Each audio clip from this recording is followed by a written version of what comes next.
So good afternoon over here. So the thing is to be that we are going to see about an RTMS 320 C25 ALU. So actually we'll have a fun 32-bit ALU and accumulator and a CAD bit for extended precision.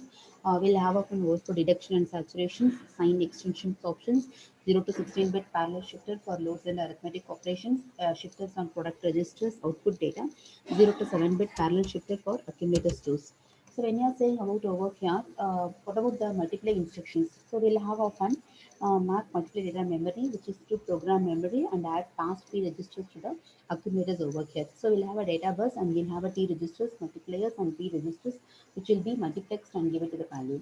Similarly, when you are saying about the multiply data memory, program memory, add past P registers to accumulator and move data memory over here. For square data memory, we have to use the concept SQRA, which is to be the square data memory value and add past P registers to accumulators. Whereas in the case of an SQRL, square data memory value and the surpassed P registers from the accumulators over here. What about the special purpose features? So we'll have about on single cycle multiply or accumulate. We'll have often multiply or accumulate using external program memory. We'll have often repeat instructions and we'll have often adaptive filtering instructions. We'll have often bit reverse addressing. We'll have often automatic data moving memory. So 0 to 16-bit scaling shifters we'll have over that, and we'll have of an overflow management, saturations mode, and branch on, and the overflow product right shift over there. So these are about the TMS 320 C25 special purpose features.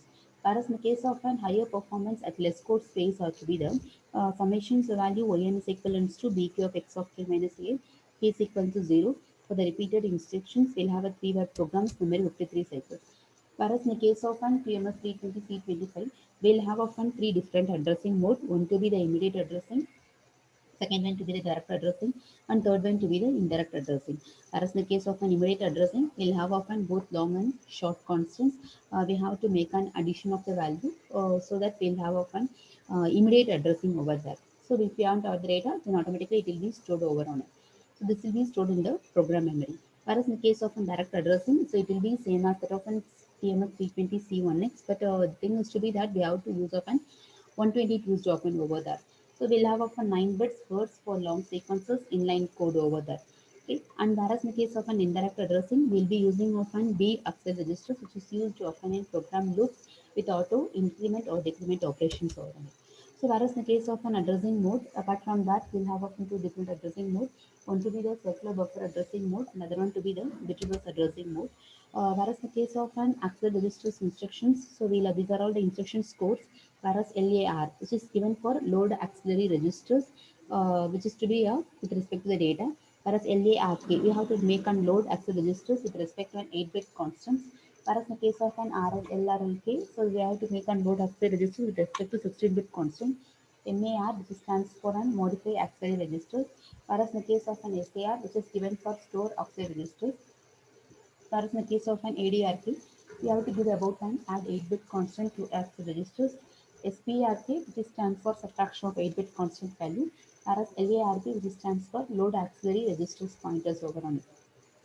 So we'll have often around access registers to be around 15 registers with the value of an input and output values. So we'll have a multiplex, and apart from that we'll have a fun data bus and the program bus over on it. So we'll have a fun then we have to check about an on-chip memory. So we'll have around memory organizations 4000 words, which is on-chip masked RAM, and we'll have around 544 words on-chip data RAM. We'll have around 256 words on-chip RAM. We have to reconfigurable as data or program memory, so that we will be having often block based first in memory, so that the different addressing modes are to be the direct, indirect, and the immediate addressing modes, which is prescribed over on it. And this is the block diagram of TMS 320 C5X DSP process over here. So when you are saying about here, we'll have often serial port, buffered port, and then we'll have around the we'll have around an accumulators. So when you are saying about an TMS 320 C54X, it have a two 40-bit accumulators. So we'll have around accumulator A and accumulator B. So each accumulator will be memory mapped and partitioned into accumulators which are lower word and the higher word. So using the letter AL and BL and AH and BH, and we'll have often accumulator guard bits also AG and BG.